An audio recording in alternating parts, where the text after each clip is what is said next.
그럼 여기서요. 김호란 국립암센터대학원 예방의학과 교수 모시겠습니다. 안녕하세요. 안녕하세요. 자, 교수님. 그 부활절을 하고요. 총선 지금 한 2주 지나가는데 그때 뭐 혹시나 그때 뭐 감염이 확산되지 않을까 걱정하는 결과가 2주 후에 나온다 그랬는데 지금 좀 안정된 상태라고 볼 수 있는 건가요? 어떻습니까? 아직 안심하기는 이르고요. 예. 이제 우리가 걱정했던 만큼 갑자기 늘어나진 않았지만 어디선가 숨은 감염자가 감염을 확산시키고 있는지는 좀 더 조심스럽게 지켜봐야 될 거라고 생각합니다. 예. 또 현재까지 보면은 그날 방역은 어떤 국민들이 잘 방역 그렇죠. 준칙을 잘 지켰고 그런 걸로 보이는 거죠, 아직까지는. 예, 사실 그렇습니다. 우리가 항상 알고 있는 위험에는 준비를 하기 때문에 어느 정도 대응이 됩니다. 그렇지만 이제 거기서 감염이 있었던 환자들이 그 이후에 어떤 모임이라든지 이런 데서 혹시 전파를 시키지 않았을까 그런 부분이 걱정되는 부분입니다. 예.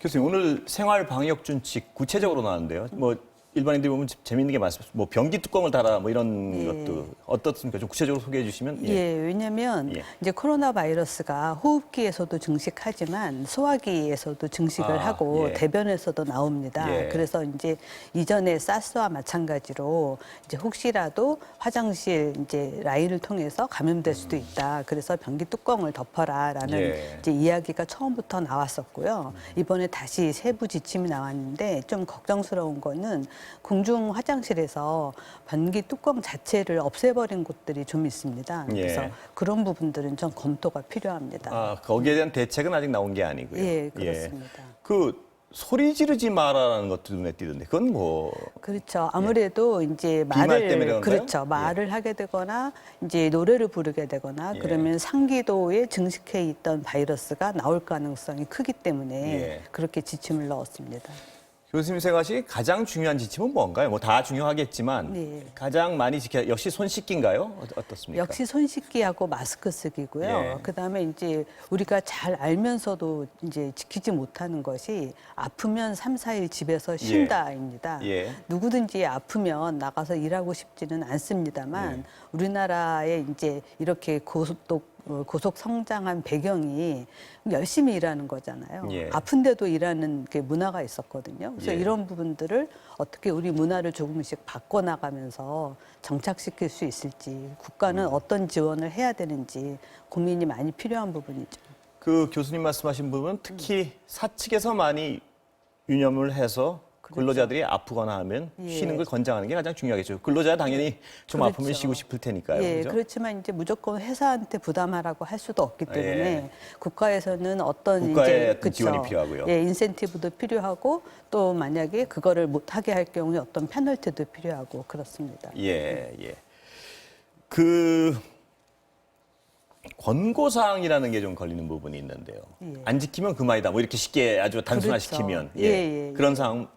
그렇죠. 그래서 권고사항에 그치면 안 되고요. 이제 저희가 생각할 때 개인 방역과 사회 방역 그리고 국가 방역 세 가지 영역으로 봤을 때 개인과 사회에는 권고를 하지만 국가에서는 제도적으로 만들어야 됩니다. 이걸 잘 지킬 수 있도록 제도도 만들고 아까 말씀드린 것처럼 잘했을 때 인센티브도 주고 또 혹시라도 이거를 계속 어긴다 그러면 어떤 이제 페널티를 줄지 이런 부분을 적정하게 배치를 해야지 개인과 사회 방역이 제대로 자리를 잡을 수가 있겠습니다. 그리고 잠깐 아까 생각이 나서 다시 여쭤보는 건데 강조하신 것 중에 손 씻기와 마스크 쓰기 많이 강조하셨는데요. 요새 날씨도 너무 좋고 해서 이제 밖에 나가 보면 야외에서는 마스크를 안 쓰고 다니시는 분들이 조금씩 늘어나고 있습니다. 그거는 허용이 되는 거죠? 그렇습니다. 이제 야외에서 사람들 간의 간격이 2m 이상 떨어졌다. 그리고 뭐 대화하는 환경이 아니라고 걸어갈 한다면 때는 안 써도 그렇죠. 크게 비난받을 일은 아닌 거죠? 그렇습니다. 알겠습니다. 그 항체 표본 조사 얘기가 나오던데 이게 왜 중요한 겁니까? 대구 경북에 항체 표본 조사가 필요하다는 어떤 이제 우리가 대구에서 환자 굉장히 많이 발생했는데 열심히 찾아서 다 많이 발견한 거다라고 이야기를 하고 있지만 혹시라도 자기도 모르게 감염이 됐다가 나은 사람이 얼마나 되는지 우리가 그거 모르는 거거든요.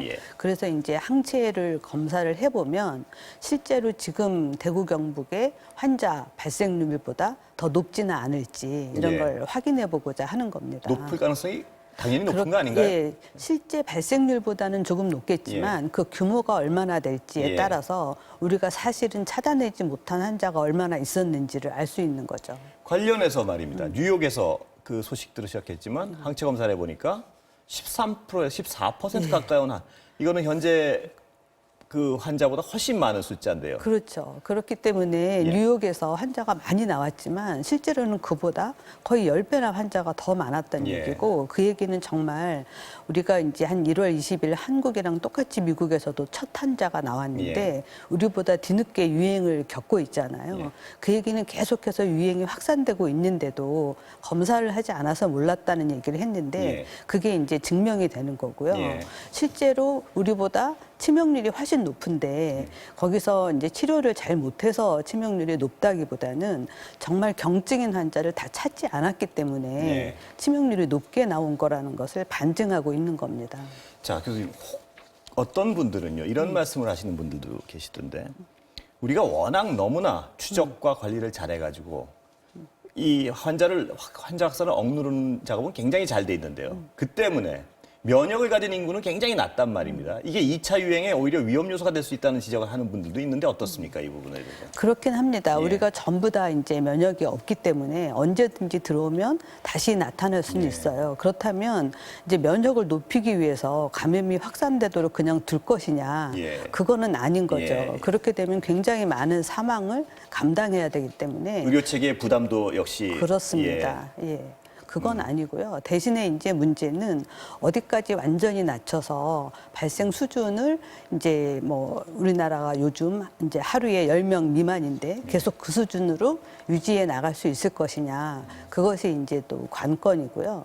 사실 이번에 이제 항체 검사를 해서 찾기는 하지만 우리가 아직 이 코로나 바이러스의 면역에 대해서 모르는 부분이 굉장히 많습니다. 예. 그 항체가 있다고 한 것이 과연 새로운 바이러스가 계속 돌고 있는 거에 보호 효과가 있느냐. 예. 그걸 아직 잘 모르는 말씀하신 거거든요. 건 변이된 바이러스에 대한 보호 효과를 말씀하시는 건가요? 그렇습니다. 같은 코로나인데? 예, 그럴 수도 있고요. 예. 또 한 가지는 우리가 메르스 때도 경험을 했었는데 메르스 유행이 끝나고 몇 달이 지난 다음에 환자 대상으로 피검사를 했을 때 항체가 없는 사람들도 있었습니다. 예. 그렇기 때문에 이 항체가 지금 있다고 해서 이게 얼마나 오래 갈지 그것도 아직 모르는 상황이거든요. 예.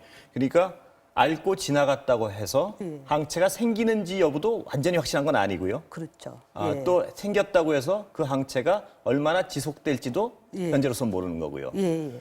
이런 상태라면 어떤 이런 부분이 백신 개발이나 치료제 개발에 상당히 어떤 그쵸. 장애가 될 수 있는. 예, 그게 예. 굉장히 어려운 부분입니다. 예. 그래서 얼마 전에 우리나라 이제 질병관리본부에서 예. 환자 한 20명 검사했더니 모두 중화항체가 생겼다라고 예, 하는 발표를 했는데 그건 이제 굉장히 좋은 소식이죠. 예. 중화항체는 보호 효과가 있는 항체이기 때문에 예. 좋은 소식이긴 한데 또 한 가지는 그럼에도 불구하고 바이러스는 좀 남아 있었다는 거예요. 예. 그러니까 중화항체가 완전히 아주 좋은 효과를 보이지 않거나 아니면 이 이제 바이러스가 사라지는 속도가 굉장히 느리거나 그런 문제이기 때문에 이 면역에 대해서는 더 많은 연구가 지금 필요한 더 상황입니다. 많은 사례 연구가 필요하다는 말씀이시죠. 예, 그렇습니다. 그리고 또 하나 눈길을 끄는 게요.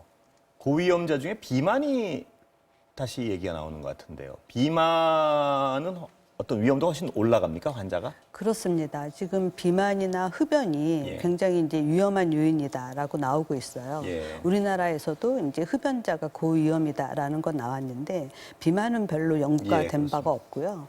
유럽이나 미국에서 보니까 유럽이나 미국은 한국보다 비만율이 훨씬 높은데요. 예.